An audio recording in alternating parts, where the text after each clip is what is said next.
Gold trusted gold buyers మీరు తాకట్టు పెట్టిన బంగారాన్ని విడిపించి ఈ రోజు ఉన్న మార్కెట్ ధరకు కొనబడను. అంటే అందరు హ్యాపీనే. నా వల్లనైతే ఎక్కడ వాళ్ళకి ఇది కాలేదు బ్యాడ్ నేమ్. ఇప్పుడు ఫైమా రిచా పూరా మిడిల్ క్లాస్? మిడిల్ క్లాస్ అని చెప్పను, రిచ్ అని చెప్పను, పూర్ అని చెప్పను. అలా రిచ్ అందుకుంటూ మిడిల్ క్లాస్ కు కొన్ని వేల కిలోమీటర్ల దూరంలో ఉన్నాం. బేసిక్ గా రిచ్ అని చెప్పాలి. అంటే రిచ్ అంటే మరీ అంత రిచ్ కాదు, కొద్దిగా రిచ్ అని చెప్పొచ్చు. కాకపోతే రిచ్ గా ఉందాం అనుకునే లోపే ఫ్యామిలీలో ప్రాబ్లమ్స్ పెరిగిపోతా ఉన్నాయి. సో దానివల్ల మళ్ళీ కిందికి వచ్చేస్తున్నా. మళ్ళీ అందుకోవాలంటే నాకు టైం పడుతుంది. ఇంకేం ప్రాబ్లమ్స్ మళ్ళీ? అంటే ప్రాబ్లమ్స్ అంటే అంటే అట్లని కాదు, ఫైనాన్షియల్ గాని కాదు, అంటే ఎక్కువ ఏమంటారు ఆలోచన పెరిగిపోయింది. రీసెంట్గా మా అక్కకి యాక్సిడెంట్ అయింది. సో దానికంటే ముందు అదే అక్కకి మళ్ళీ కరెంట్ షాక్ కూడా కొట్టింది. సో 2 సార్లు ఇంకా అయిపోయింది అనే సిచ్యువేషన్ నుంచి మళ్ళీ మా అక్కని మేము మంచిగా చేసుకొని, సో దానివల్ల ఏంటి అని అంటే ఎక్కువ ఫోకస్ అంతా ఇంటి దగ్గరనే వెళ్ళిపోయి నేను ఏం వర్క్ చేయలేకపోతున్నా. అంటే నాకు బేసిక్గా ఫ్యామిలీ అంటే చాలా ఇష్టం.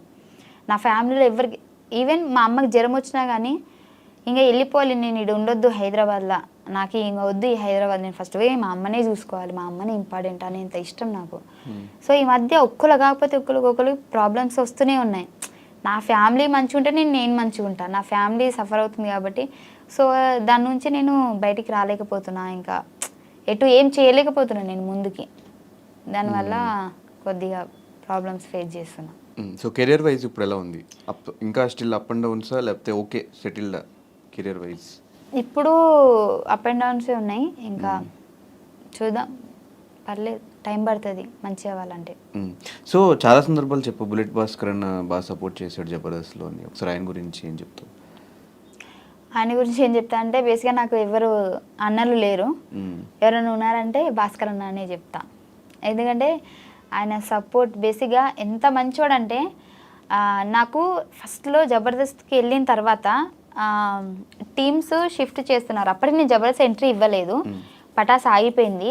పటాస్ ఆగిపోయిన తర్వాత నా దగ్గర అసలు డబ్బులు లేవు, ఏం లేవు. అప్పుడు ఏం చేయాలో నాకు అర్థమైతే లేదు. యూట్యూబ్ చేసినా కానీ తక్కువ రీచే నార్మల్గా వచ్చేది. ఏం చేయాలి అసలు, నాకు ఏం షోలు లేవు అనే టైంకి సార్ వాళ్ళు ఏం చేశారంటే పటాస్లో ఒక 2-3 అంటే నన్ను, పటాస్ ప్రవీణ్ని, ఇంకా ఒక 2 అట్లా జబర్దస్త్కి ఎంట్రీ అనేటప్పటికి టీమ్స్ చేంజ్ చేస్తున్నప్పుడు ఒక్కొక్కరు తీసుకోండి ఎవరైనా అవసరం ఉంటే అన్నప్పటికీ నన్ను ఎవరు తీసుకోలే. అందరూ నాకొద్దు అంటారు. ఏం చేయాలి నాకు అర్థం కాలేదు. అందరు టీంలు ఫుల్ అయిపోయినాయి. భాస్కర్ అన్న దాంట్లోనైతే ఒక 10-12 మంది ఉన్నారు. అంటే మెయిన్ ఆర్టిస్టులు కాకపోయినా ఆయన 10-12 మందికి డబ్బులు ఇచ్చుకోవాలి ఖచ్చితంగా ఉన్నారు అని అంటే. సో తన బడ్జెట్కి తనకు ఫుల్ అయిపోయింది. లాస్ట్కి నేను ఒక్కదాన్ని మిగిలితే నాకు బాధ అనిపిస్తుంది, నన్ను ఎవరు తీసుకోలేదు, ఏంది నా పరిస్థితి అన్న టైంకి 5 మంది వచ్చేసే ఇటు అని చెప్పేసి నన్ను తీసుకున్నాడు. ఆ రోజు నేను ఏమనుకున్నానంటే 12 మంది ఉన్నారు, నాకేం మిగతాడు డైలాగులు, నాకు తెలిసి బ్యాక్గ్రౌండ్ ఆర్టిస్ట్ లెక్క నిలబడాలనేమో అని అనుకున్నా. కానీ ఆయన ఒక్క ఎపిసోడ్ తోటే నెక్స్ట్ ఎపిసోడ్ నుంచి మొత్తం మళ్ళీ నేను లీడ్ అయిపోయేటట్టు అంతా, అంటే నేను తెలంగాణ స్లాంగ్ మాట్లాడతా కదా, దాన్ని బేర్ చేసుకొని ఇప్పటికీ నాకు బాగా గుర్తుంది. ఫస్ట్ రోజు నేను జబర్దస్త్ ఎక్కుతున్నా అనే టైంకి నాకు ఎంత ప్రాక్టీస్ చేయించాడంటే, నువ్వు పటాసులు ఇలా చేసేదానివి కదా, ఈ లాంగ్వేజ్ దాంట్లోంచి తీసుకో, ఇలా న్యాచురల్గా ఉండాలి, అసలు నువ్వు తిడితే కూడా అసలు తిట్టిందా అది ఏంది అని చాలాసార్లు నేను కొన్ని చెప్పేసి ఆగిపోతా కదా, అవి కూడా నార్మల్గా యాక్షన్ చేసి చూపించేటాడు. నువ్వేమనాలంటే అని ఆడ ఏంది అని చెప్పేసి నేను ఇట్లా రియాక్షన్ ఇస్తా అప్పుడు అని చెప్పేసి నాకు తెలియని ఒక కొత్త యాక్టింగ్ని నేర్పించిన అనమాట. సో అప్పటి నుంచి జనాలు కూడా అక్కడ ఏదో అంది అది ఏంటిది అని చెప్పేసి, సో అట్లా కూడా నాకు చాలా మంచిగా వచ్చింది. అట్లా నేర్పడం వల్ల నేను ఇంత ఇప్పుడు చేస్తున్నా. అంటే షోకి వచ్చా ఓకే, దాని తర్వాత వన్స్ షోలో క్లిక్ అయిన తర్వాత ఇంట్లో వాళ్ళని ఎలా ఒప్పించావు? అంటే ఒప్పుకోరు కదా మ్యాక్సిమం అమ్మాయిలు ఇట్లా ఫీల్డ్లోకి వస్తారు, కామెడీ చేస్తారంటే. నేను అంత ఈజీ కాదు, చచ్చిపోతా అన్న. బాగానే బ్లాక్మెయిల్ చేసి అయితే ఫస్ట్ వీళ్ళు ఒప్పుకున్న తర్వాత నాకు విజయ్ అన్న అసిస్టెంట్ డైరెక్టర్, అప్పుడు సంతోష్ అన్న డైరెక్టర్. అయితే సంతోష్ అన్న అడుగుమన్నాడంట నన్ను. అడిగితే విజయ్ అన్న నన్ను అడిగితే నేను మా అమ్మకి చెప్పిన, అమ్మ ఇట్లా అడుగుతున్నారమ్మ నేను పోతా, నాకు జస్ట్ ఒక చిన్న ఎపిసోడ్ వల్ల ఇంత కొద్దిగా హైప్ వచ్చిందంటే మేబీ ఫర్దర్గా మనకి యూజ్ అవుతుంది కదా. అప్పుడు ఇంత ఇంగ్లీష్లో చెప్పలే, తెలుగులోనే చెప్పినా, ఇప్పుడు ఇంగ్లీష్లో చెప్తున్నా. నాకు ముందు ముందు మంచిగా ఉపయోగపడుతుంది కదా అని అంటే మా అమ్మ వద్దన్నది. హైదరాబాద్ ఏంటో తెలియదు, ఇప్పటిదాకా హైదరాబాదే పోలేదు, అవసరం ఆడా ఏందో ఏమో అని అంటే 2 రోజులు అన్నం తినలే. అంటే తినలే అంటే వాళ్ళ ముందు తినలే, వాళ్ళు బయటకు పోయినప్పుడు తిన్నా మళ్ళా. అంటే వాళ్ళు బయటకు పోయినప్పుడు తిని వాళ్ళు రాగానే ఏం తిననట్టు ఇట్లా ఉండేదాన్ని. మా నాన్నకి నేనంటే చాలా ఇష్టం, నేను ఏడిస్తే తట్టుకోలేడు. సో ఏంది బయట ఉండే, అవుట్ ఆఫ్ కంట్రీ మా నాన్న. అయితే ఫోన్ చేసి ఏమైందంటే ఇట్లా పోతా అంటుంది, అన్నం తింటుంది, బ్లాక్ మెయిల్ చేస్తుంది అంటే మా నాన్న కూడా ఫస్ట్ వద్దన్నాడు.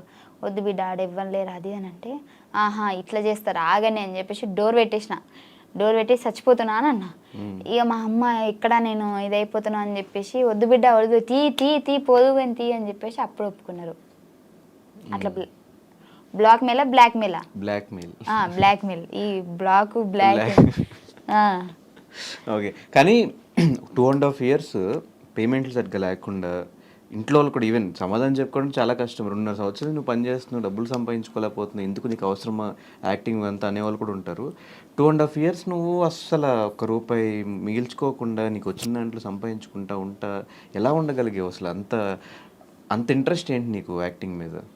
అప్పుడు వచ్చింది అంటే నేను అక్కడ సెలెక్ట్ అయిన తర్వాత బేసిక్గా నేను చాలా పనులకి, అంటే ఫస్ట్ నేను హాస్పిటల్లో వర్క్ చేద్దామని చెప్పేసి, అంటే నర్సుగా, బాత్రూమ్ కూడా నీకు కాదు అదే మరి నేను బీజెడ్సీ కదా, సో అలా చేద్దాము నర్సింగ్ అని చెప్పేసి పోయినా. అక్కడ 6 months ఉన్నా, అది కాలేదు. మళ్ళీ నాకు ఎందుకో అంటే జీతం తక్కువనే, మళ్ళీ వర్క్ కూడా ఎక్కువ అనిపిస్తుంది, ఏంది సెట్ అవుతుంది కదా, మళ్ళీ వచ్చేసిన. స్కూల్ చెప్పిన, నాకు చదువు రాకపోయినా చిన్నపిల్లలకు చదువు చెప్పిన. అంటే డిగ్రీ చేసినా కదా, నాకు వచ్చో రాదు వాళ్ళకేం తెలుసు. నేను ఏబిసిలు చెప్పిన, గామాసం అదే ఇది నాకు. అక్కడికి వెళ్ళిన, అది శాలరీ తక్కువనే. మళ్ళీ వచ్చేసిన అక్కడి నుంచి. మిషన్ కుట్టడం నేర్చుకున్నా, మిషన్ బ్లౌజులు కుడుతున్నా. అప్పుడే స్టార్టింగ్ కుడుతున్నా కానీ ఫెయిల్ అయిపోతున్నాయి.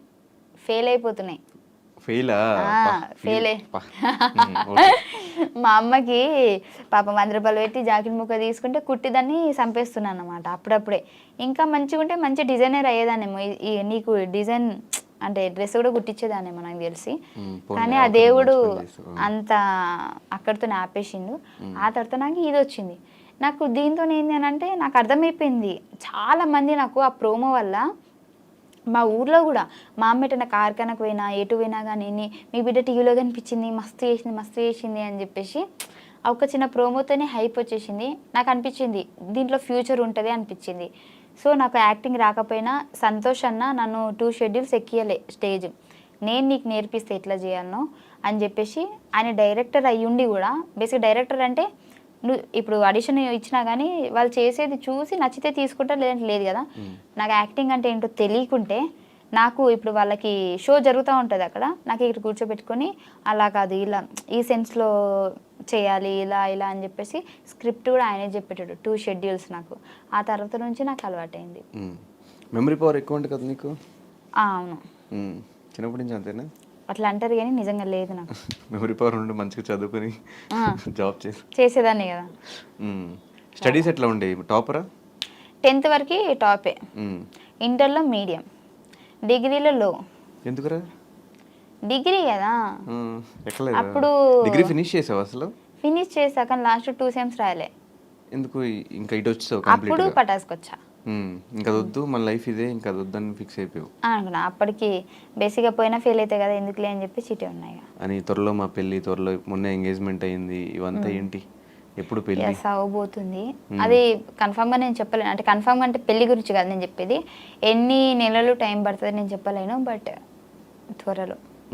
ఎలా స్టార్ట్ అయింది మీ ఇద్దరు ఈ ప్రవీణ్తో జర్నీ? ఈసారి జర్నీ అంటే ఆ జర్నీ కాదు, ఇది లవ్ జర్నీ. కరెక్ట్గా చెప్పు, మళ్ళీ నువ్వు నెక్స్ట్ టైం ఇంటర్వ్యూ చేసినప్పుడు నేను జర్నీ అని చెప్పాను ఇందరు చెప్పినట్టు.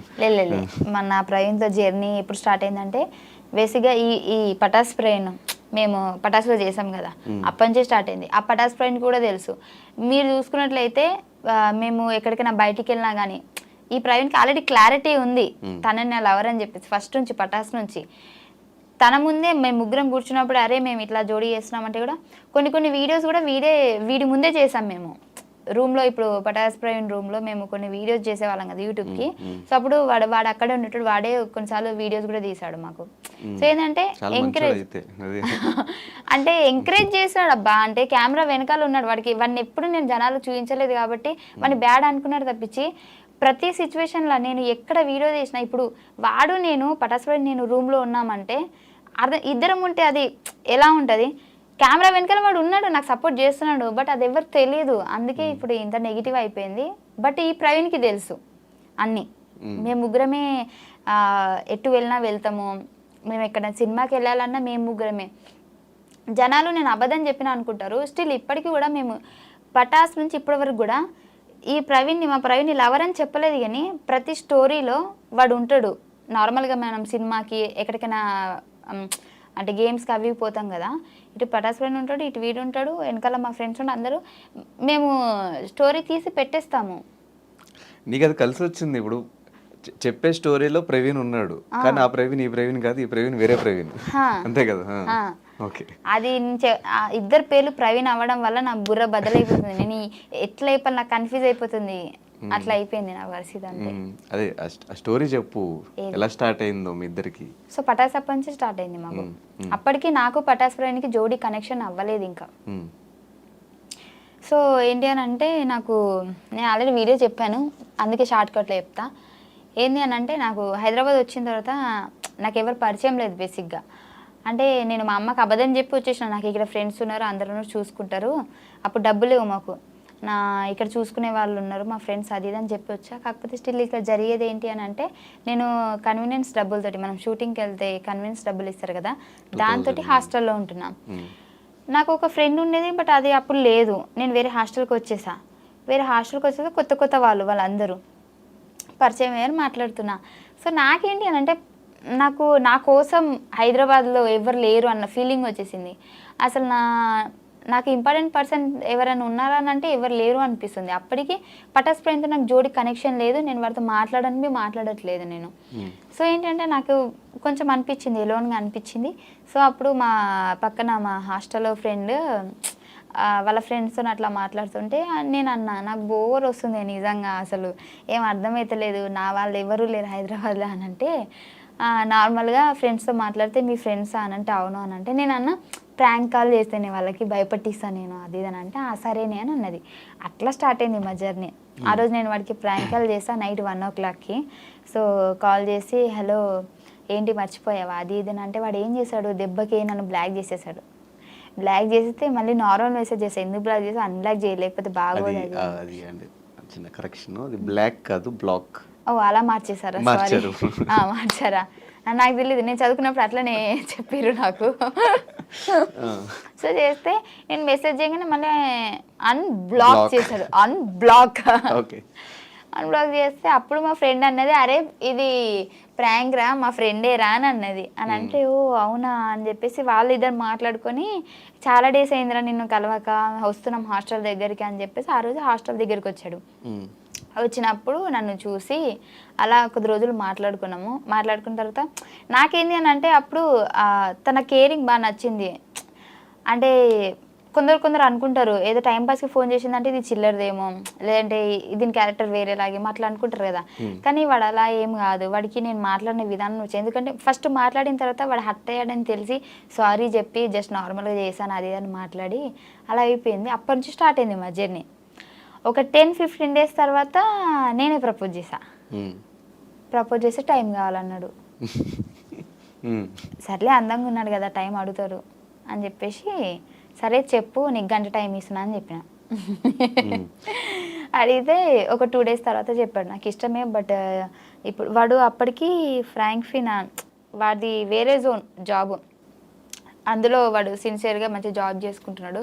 సో నా గోల్ ఇది సో ఇప్పుడు లవ్ మీద అంత ఫోకస్ ఏం లేదు అది ఇది అని చెప్పేసి చెప్పాడు. కానీ తర్వాత నా బిహేవియర్కి, నా మాటలకి, నా మంచితనానికి పడిపోయాడు. అవ్వయింది అదే, అదే. మంచితనం అంటే కళ్ళలో అయితే పడ్డది కదా. అదే కళ్ళు పడింది అందుకే. సో అది అలా జరిగింది మా జర్నీ. కానీ అంటే ఆల్మోస్ట్ ఒక 4-5 ఇయర్స్ నుంచే మీ ఇద్దరు లవ్. పటాస్ నేను వచ్చిన 2-3 మంత్స్ తర్వాతనే ఇది జరిగింది.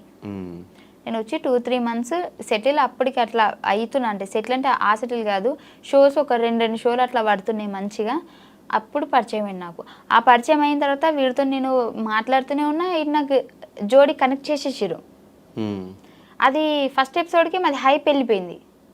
నాకు అప్పటి వరకు ఉన్న ఫేమ్ కంటే జోడీ కనెక్ట్ చేసిన తర్వాత ఎక్కువైపోయింది. ఆ తర్వాత మాకు షోలు రావడం స్టార్ట్ అయినాయి. అప్పటికి 1-2 చేసేదాన్ని, జోడీ వల్ల ఎక్కువైపోయింది. అవతల పర్సన్ పటాస్ ప్రైన్ ఫ్యామిలీ బ్యాక్గ్రౌండ్ కూడా చాలా పూర్ అన్నమాట. వాడికి ప్లేస్ అయింది, నాకు ప్లేస్ అయింది. అప్పుడు వాడు అన్నాడు ఈ జోడీ కంటిన్యూ చేద్దాం, అంటే నాకు కొద్దిగా హెల్ప్ కూడా అవుతుంది. నేను అప్పటికి చెప్పాడు ఫస్ట్ థింగ్, నేను చెప్పానా లేదా మీరు వాడికి అడిగితే తెలుస్తుంది, ఎందుకంటే ఇప్పుడు నేను అబద్ధం చెప్పి మీ దగ్గర పేరు కొట్టేయాల్సిన అవసరం లేదు. ఫస్ట్లోనే చెప్పాను నేను వద్దు, సో ఫ్యూచర్లో ప్రాబ్లం అవుతుందేమో అని. అంటే అప్పుడు తను ఏమన్నాడంటే ఆర్టిస్ట్ మనం స్టేజ్ వరకు చేస్తే ఏమవుతుంది, చాలామంది ఉన్నారు కదా. సో వాడి ఆలోచన కరెక్టే ఉంది, అక్కడ నా ఆలోచన కరెక్ట్ ఉంది, కానీ మేబీ దాన్ని మేము మిస్యూజ్ చేసుకున్నామేమో అని నాకు ఇప్పుడు అనిపిస్తుంది.